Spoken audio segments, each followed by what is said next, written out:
Greetings to everybody from Peace Lutheran in Lauderdale, the first Sunday after Christmas, and we begin with our call to worship.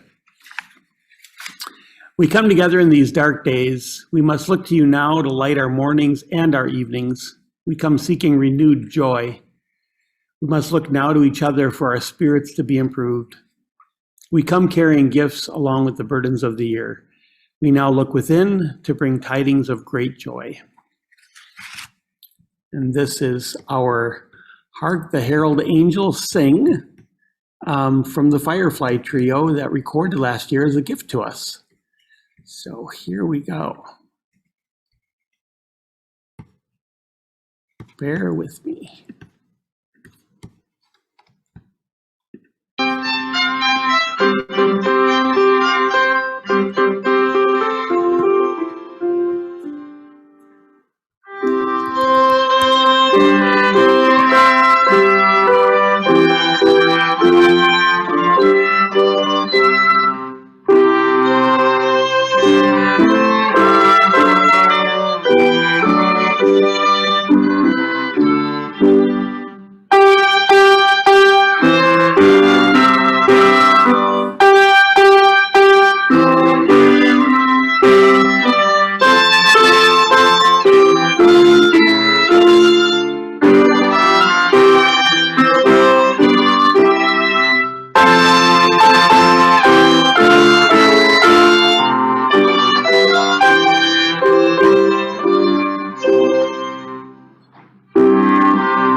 There we go. Could everybody hear that okay? Oh, good. Good. Well, all right. Welcome to you that have just joined us. I'm going to begin our first reading from Colossians chapter 3. I wanted to leave this one in there. It's got so much of the cosmic Christ in it that as we look at Richard Rohr's piece today, it's kind of nice to connect the two. Colossians chapter 3, verses 12 through 17. As God's chosen ones, holy and beloved, clothe yourselves with compassion, kindness, humility, meekness, and patience. Bear with one another, and if anyone has a complaint against another, forgive each other. Just as the Lord has forgiven you, so you also must forgive. Above all, clothe yourselves with love, which binds everything together in perfect harmony. And let the peace of Christ rule in your hearts, to which indeed you were called in the one body. And be thankful. Let the word of Christ dwell in you richly. Teach and admonish one another in all wisdom, and with gratitude in your hearts, sing psalms, hymns, and spiritual songs to God. And whatever you do in word or deed, do everything in the name of Lord Jesus, giving thanks to God the Father through him. And now, a reading from John, chapter 1. I'm going to do it from the Message. It just comes at you a little differently. We know this so well, this poetic piece. But chapter 1, 1 through 5, and 9 through 14. The Lord was first, the Word present to God, God present to the Word was God, in readiness for God from day one. Everything was created through him. Nothing, not one thing, came into being without him. What came into existence was life, and the life was light to live by. The life light blazed out of the darkness. The darkness couldn't put it out. The life light was the real thing. Every person entering life, he brings into light. He was in the world was there through him, and yet the world didn't even notice. He came to his own people, but they didn't want him.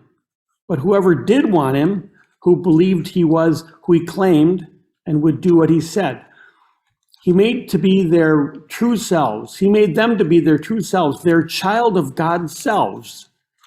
These are the God begotten, not blood begotten, not flesh begotten, not sex begotten, but God begotten.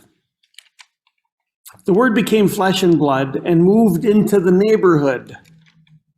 We saw the glory with our own eyes, the one-of-a-kind glory, like Father, like Son, generous inside and out, true from start to finish.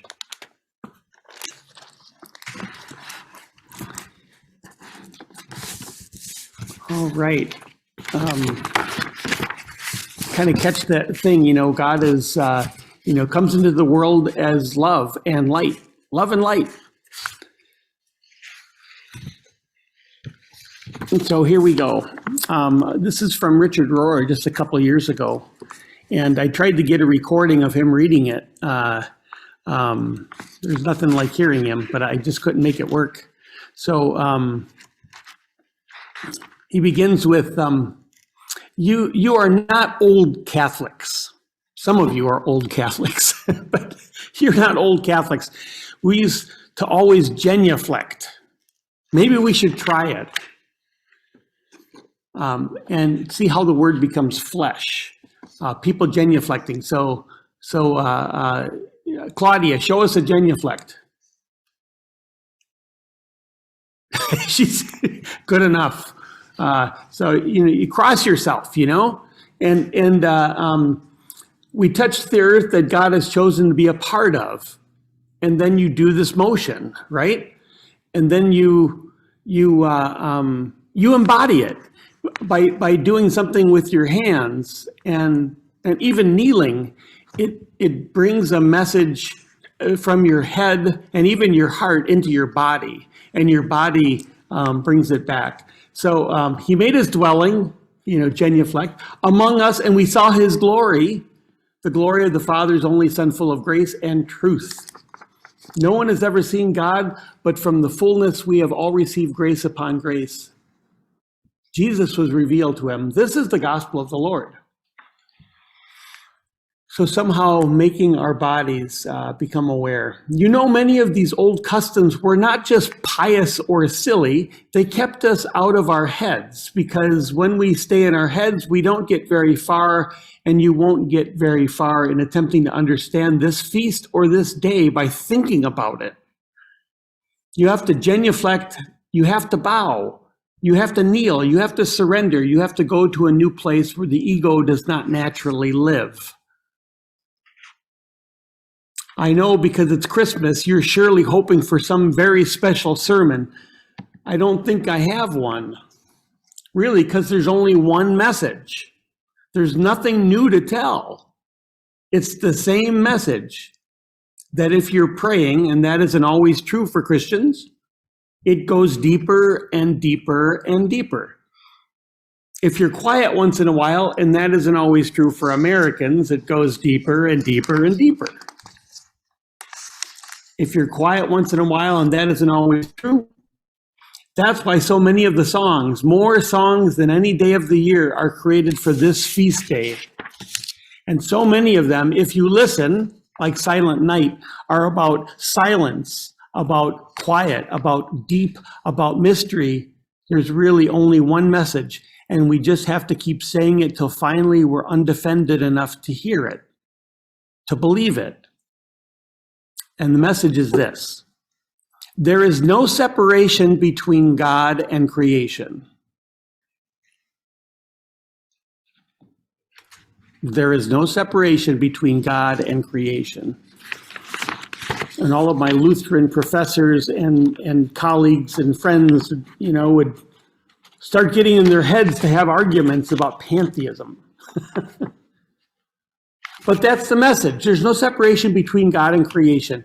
But we can't believe it. And so the word, this eternal word that we just read about, leapt down, as the book of wisdom says, leapt down and took its abiding place on earth. And so every bit of separation or splitness that you experience, and that's the sadness of the human race, we feel separate. When you feel separate, when you feel disconnected, when you feel split from yourself, from your family, from reality, from the earth, from God, you will be an angry person. You will be. That's the only thing left, because you know you weren't created for that separateness. You were created for union. And so God sent into the world one who would personify that union, who would put human and divine together, who would put spirit and matter together. That's what we spend our whole life trying to believe, that this all means something. Don't you think about that?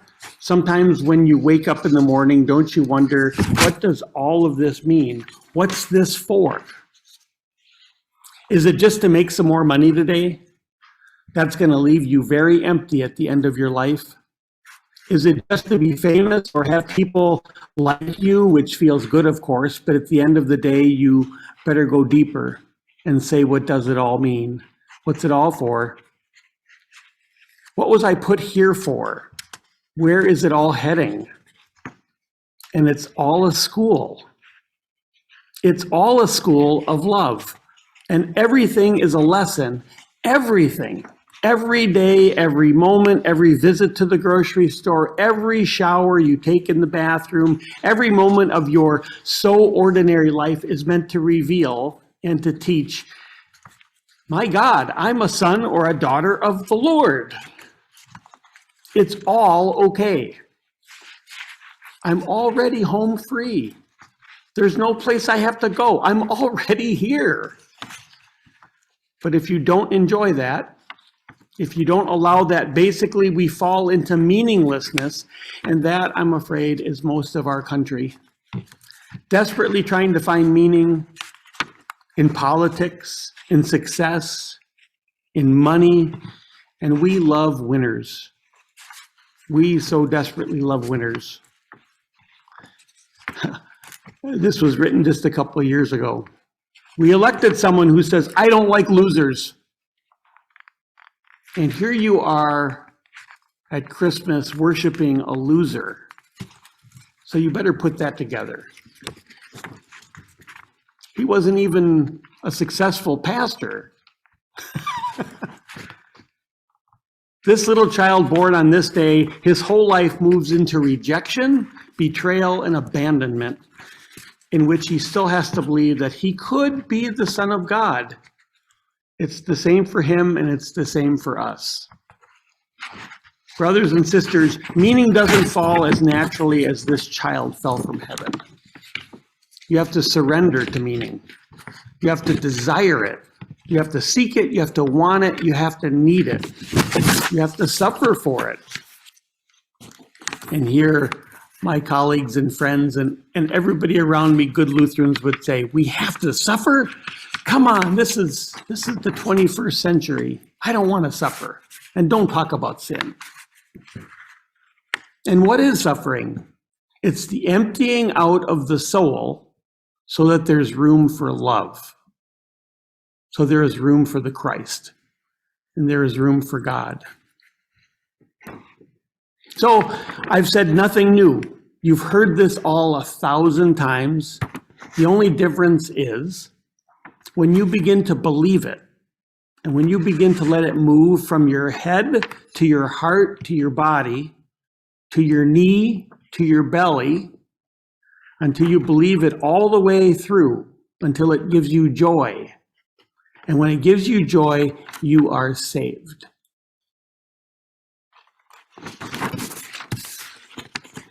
Isn't that brilliant?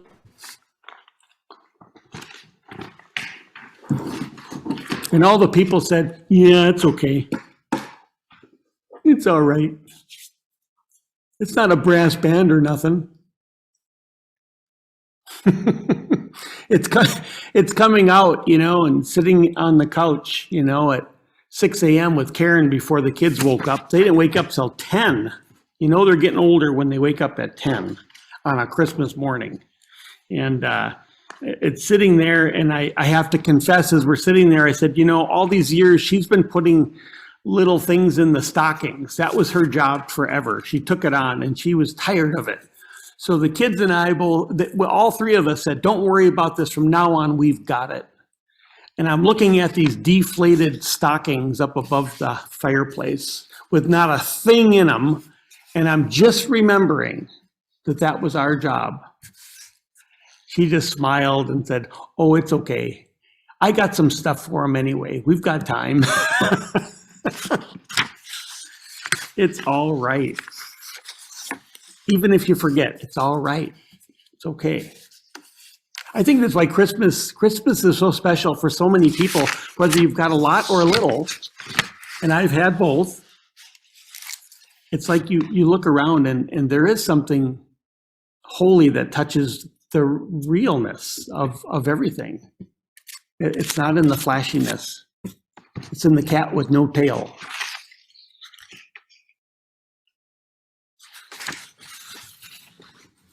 And it's all holy.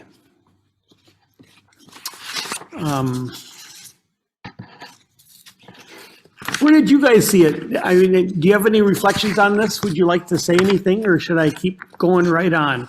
I have an offering to give us, but anything that people would like to announce?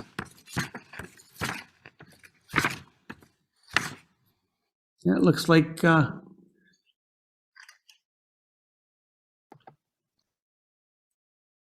yeah. All right. Well, I think it's really helpful. Dennis would like to say something. Okay, let's hear it. Okay. With Christ being paramount in terms of a lot of what Rohr says, then we have Jesus by name. We have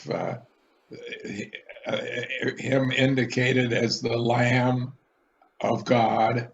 A number of ways of indicating, but in terms of his messages and his hope for peace amongst his people, I just think that we sometimes forget that God is present in all and present in Jesus, and Emmanuel comes up in Christmas. It's just amazing how many different ways we have of maybe giving credit to God for having Jesus as a model. Yeah. So Right. Okay, I have one. First of all, Dave, I couldn't tell where you started and Richard Rohr ended here. As you were reading that, I thought maybe you were making comments as well. But one of the two things that struck me was the idea of lessons. And I was a student who never skipped class. And yet, I have these awful dreams that I never attended class all semester, and all of a sudden the final exam, and I did not know a thing. I didn't study, I didn't attend class. So I'm going to have to think about the idea that everything is a lesson. But the other thing that caught my attention was a quote by Deepak Chopra when you're talking about the body. And he said, at every stage of spiritual growth, our body is our best ally. And I've always found that very interesting. And I now attend Mass every week because my grandson is now going to St. Rose of Lima. And I like the genuflect. I watch them all do this, and it's like an appropriate way to approach the mystery. That's it.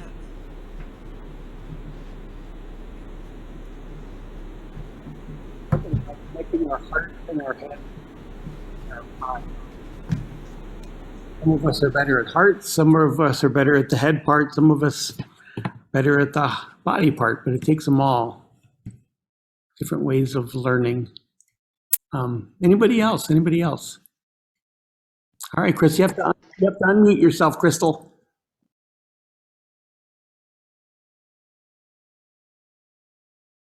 No, you're still muted, Crystal. Audio. Oh, I just muted you again. Try it again.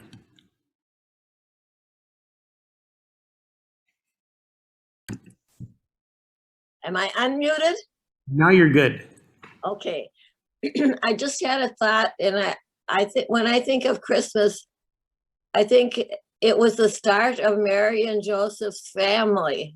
I mean, I know Jesus was God and all that stuff too, but if you take it down to the basic level, when Jesus came into the world, it started a new family. And think how important Christmas is to families. It's one time of the year that families get together and celebrate each other. So I just thought that was kind of something I want to share. Yeah, thank you.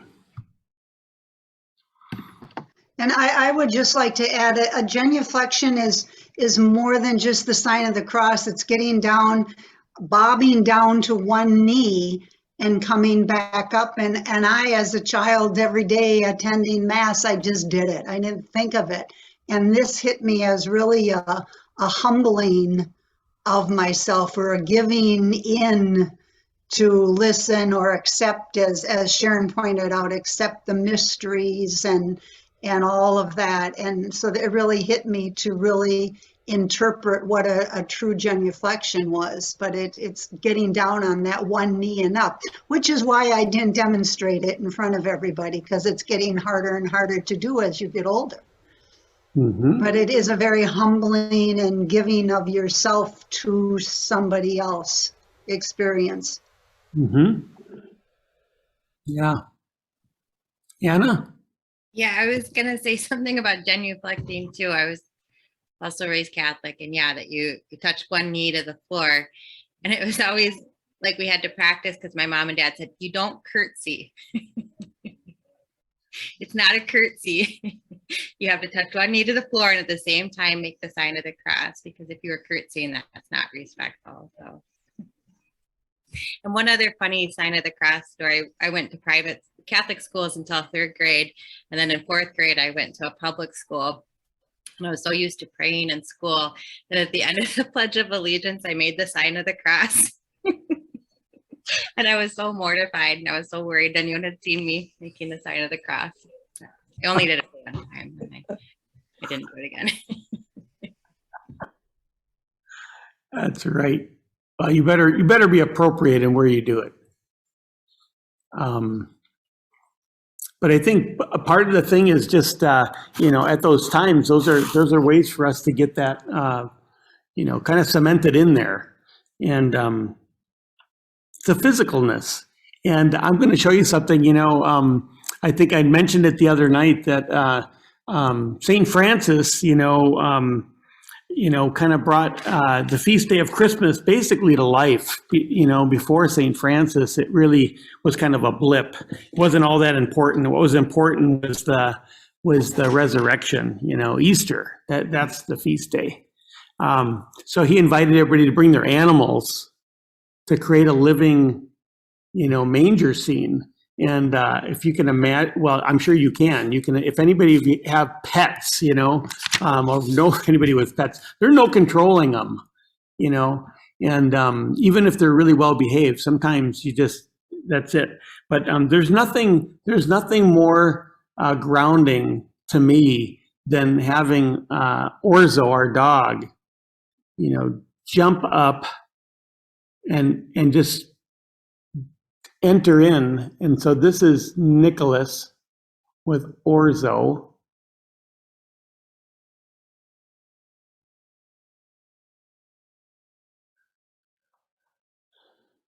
The same is true for Nicholas, Nicholas, he's 5 inches taller than I am. He weighs more than I do. And I used to be the one that would crack his back. That's a very physical thing. You're going to crack somebody's back, but he can pick me up like a rag doll now and crack my back and then shake me with my feet off the floor. And he's only going to get bigger. And there's something about when he does that to me, like I used to do to him his whole growing up, I have a body. I've got this thing. And it kind of grounds me right now. And kids get that, you give a kid a hug or a squeeze or you twirl them in the air. It's like that grounds them.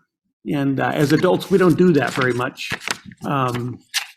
So hug somebody when you can. It'll bring you right in there. All right. I'm gonna. Does anybody else have something as we go? And if you twirl each other, just have a spotter, would you? Do someplace soft. So if you let them fling out into the living room, they hit something nice.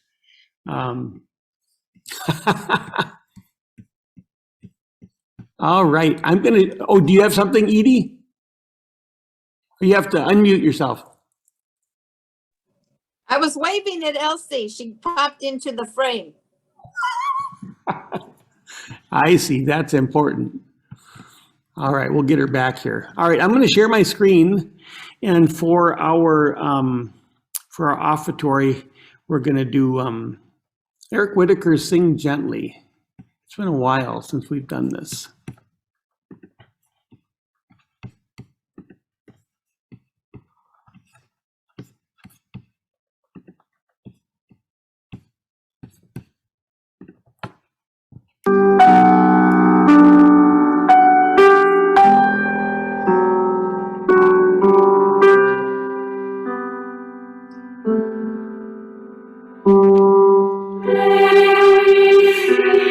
Praise,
Thanks, everybody. So our anybody else have an offering that they'd like to give? Any offerings out there? Lynn, do you want to show your new dog? Your puppy that's about the size of a refrigerator now? She's outside eating rabbit pellets. Good, good. That's why she's so big. I want to know what your rabbits are eating. All right. All right. We haven't done this for, oh my gosh, it has to be 7 or 8 months. But with the hospitals and the trouble that they're in right now, I'm gonna share my screen again and offer this, the prayer song for the pandemic. We started this almost 2 years ago now, and this by Christine Paintner is just brilliant. So prayer song for the pandemic, and I'll share my screen.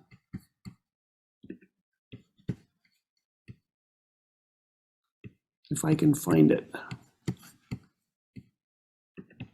Here we go.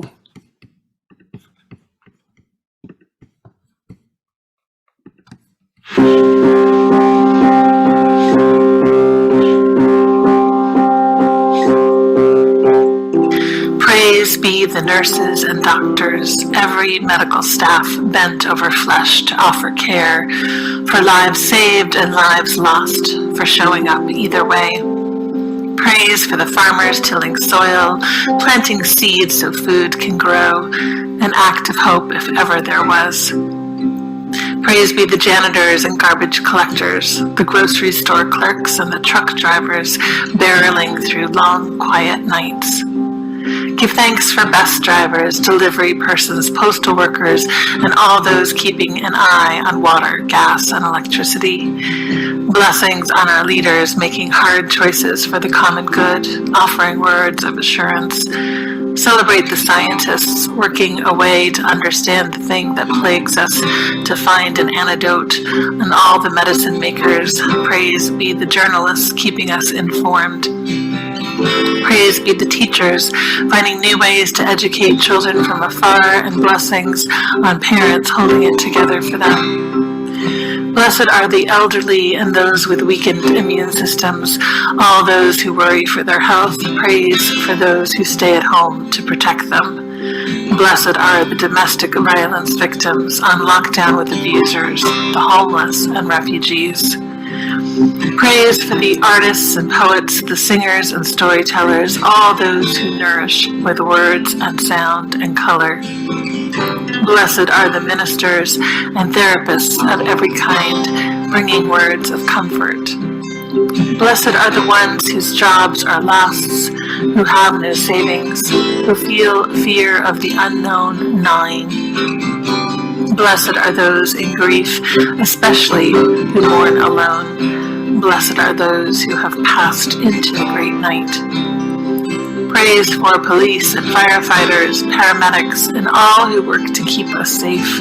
Praise for all the workers and caregivers of every kind. Praise for the sound of notifications, messages from friends reaching across the distance. Give thanks for laughter and kindness. Praise be our four-footed companions with no forethought or anxiety, responding only in love. Praise for the seas and rivers, forests and stones who teach us to endure. Give thanks for your ancestors, for the wars and plagues they endured and survived. Their resilience is in your bones, your blood.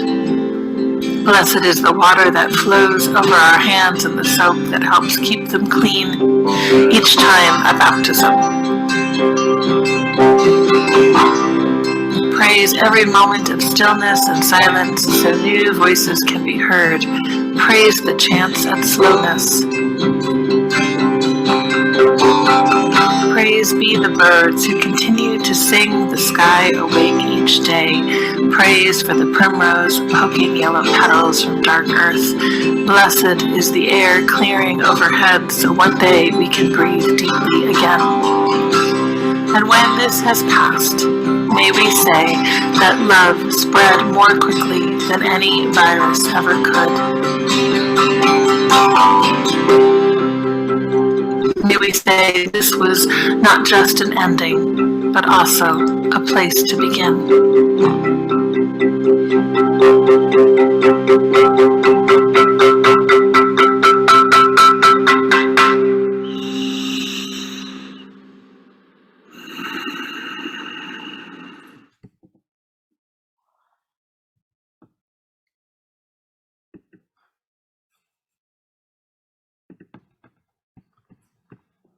Here we go. And I have just the announcement. We do have a text study for this next week's text on Tuesday, like usual, about 10 o'clock. I'll send a Zoom invite about 15 minutes ahead of time. And also, this was sent to me by Mary Preuss back on the 21st of December. And I'm going to use it as our sending. A benediction of sorts. The Shortest Day by Susan Cooper. And so the shortest day came and the year died. And everywhere down the centuries of the snow-white world came people singing, dancing to drive the dark away. They lighted candles in the winter trees. They hung their homes with evergreen. They burned beseeching fires all night long to keep the year alive. And when the New Year's sunshine blazed awake, they shouted, reveling. Through all the frosty ages, you can hear them echoing behind us. Listen, all the long echoes sing the same delight. This shortest day, as promise wakens in the sleeping land. They carol, feast, give thanks, and dearly love their friends, and hope for peace. And now so do we, here now. This year and every year. Welcome, Yule. A sweet one. So thanks for joining us today. And